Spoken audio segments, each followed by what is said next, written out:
Hey, what's up you guys? It's Dorothy and welcome back to my channel. In today's video, we're going to go into chapter 25 of the game by Lindsay Miller. So I hope that you guys, are ready for this video. This video may contain sensitive topics and foul language. If you do not wish to continue, I suggest you click off the video now. You have been warned. Chapter 25. She wasn't going to school. It was a command passed on through the door of her room. Leah hadn't expected to even leave the house, and Thursday had gone on so long that every thought of waking up and facing her classmates made her nauseous. Leah's potential involvement in the death settled over the house like a fine dust. All over them were desperate not to disturb, and Leah only left her room to eat when her parents threatened to take the door off its hinges.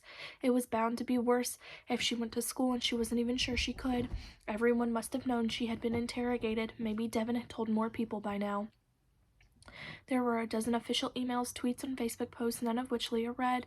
They wouldn't say more than the gossip. Cassidy's name hadn't been released by police, but by the neighbors who posted it online the moment they saw the cops. Leah couldn't deal with what they were possibly saying about her, but it should have been easy to prove she wasn't the killer. Cop shows did that all the time with phone records and subpoenas for email accounts. After dinner, she crawled into bed with her journal and her phone. How long until they took all her things and picked through her life piece by piece? Her phone had been off since they spoke to James. Leah powered on her phone and turned it face down on the bed. It vibrated with notifications for a full minute. "Okay," she said, and took a deep breath. "Okay, someone is killing my classmates." There was no denying it. As much as Abby's death had seemed accidental and Ben's could have been a one-off, it was clear all three were connected. Those messages, too, tied Leah to the murders. "Why me?" she asked, flipping open her journal. "Why frame me?" That was the only reason she could see for those messages. They made her seem obsessed more than she was, like she was forgetting major things when she denied sending them. She almost couldn't blame Devin for being worried. Almost. The first page of her journal was the class roster. Leah erased the line she had drawn through Abby's name. When she figured Abby wouldn't play, Abby Asher covered up as an accident during a run by someone who knew her favorite paths to take. Leah checked her phone. 52 missed messages. She opened the only message Jim had sent. "Don't check anything. Call me." She called and the phone rang as she ran down the rest of the list. Ben Bernard attacked at his house, and the hand he was tagged out with brutalized. "Leah," Jim's voice was a hoarse whisper, "are you okay?" "So I guess my name is already in everyone's mouth?" Leah asked. "Eric Ben's totally fine and not a part of this at all." Jim groaned. "Sort of. Mostly because everyone knew you were playing and then someone saw you. How are you?" Jim didn't even pretend to dance around the question of, "Did you do it?" They knew. Leah leaned back against her headboard and pulled her knees to her chest. "My mom asked me if I killed them." Jim hissed. "Devin apparently has been talking to someone pretending to be me," Leah said. "No clue what to do about that or why or who it is, other than it must obviously be the killer because you don't have two weird things happening at once." "I was at the park where they found Cassidy." Leah pulled her journal on top of her knees. "Someone chased me there and I was on the phone with Devin. Surely that'll be enough to prove it wasn't me. Cassidy Clark, head wound in the park while stalking Leah. I'm the only thing that ties the deaths together." Leah traced a line around each name. "Abby, Asher, Bernard, Clark. Cassidy was my assassin." "Geez," whispered Jim. "You are the common thread, so either I'm a serial killer and I forgot all about it," Leah said while Jim hemmed and hawed over the phone, "or there is a serial killer trying to frame me." "Don't they usually start with small things, though?" Jim said. "I barely have my life together. Don't tell me someone in our class has already worked their way up to killing us and being able to frame someone." Leah erased the line she had drawn through Devin's name, too.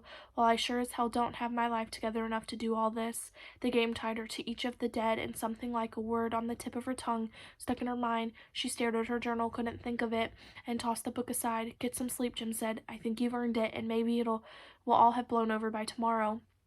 It did not blow over by the time Leah woke up an hour before noon. She rolled out of bed, shuffling through the house in her pajamas. Her mom was in the kitchen and her father at work. Her mom made her eat at the table, and Leah managed a few spoons of cereal before she remembered the blood caught in the pitted cement of the picnic table where Cassie had died.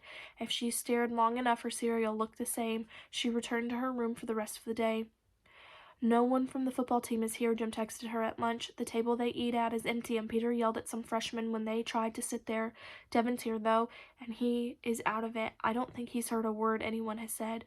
"Great," Leah texted Jim back. "Sad, and thinks his not girlfriend is a serial killer." I don't know. It seems more everything sucks than specifically I kissed a killer, you know? He's been chewing the same bite of his sandwich for like 3 minutes. Jim sent her a picture. Devin at a table with Faith, Georgia, and Mateo. Devin stared off into space, a sandwich in one hand, and Mateo stole his chips. Faith struggled to cut the chicken and her homemade salad with a fork, Georgia reading instead of eating. A few seconds later, Jim called her. "Hello," Leah said. All she could hear was the rumble of the cafeteria. "Hey, Devin," Jim said. "Have you talked to Leah?" "I heard the police talked to her yesterday," said Faith. "Is that true?" "I don't know anything," Devin said quickly. "I don't have my phone." God, did he turn it over to the cops, or were his parents just worried? "She's super obsessed with assassins," said Faith, and there came a sound like her teeth clinking against metal.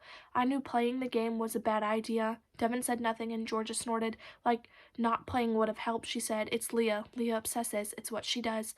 Unless they arrest her, I doubt it was her." Leah sighed. "That was comforting, at least." "Still," mumbled Faith, "it's weird." "I don't want to talk about this," Devin said quickly. "Jim, can I talk to you?"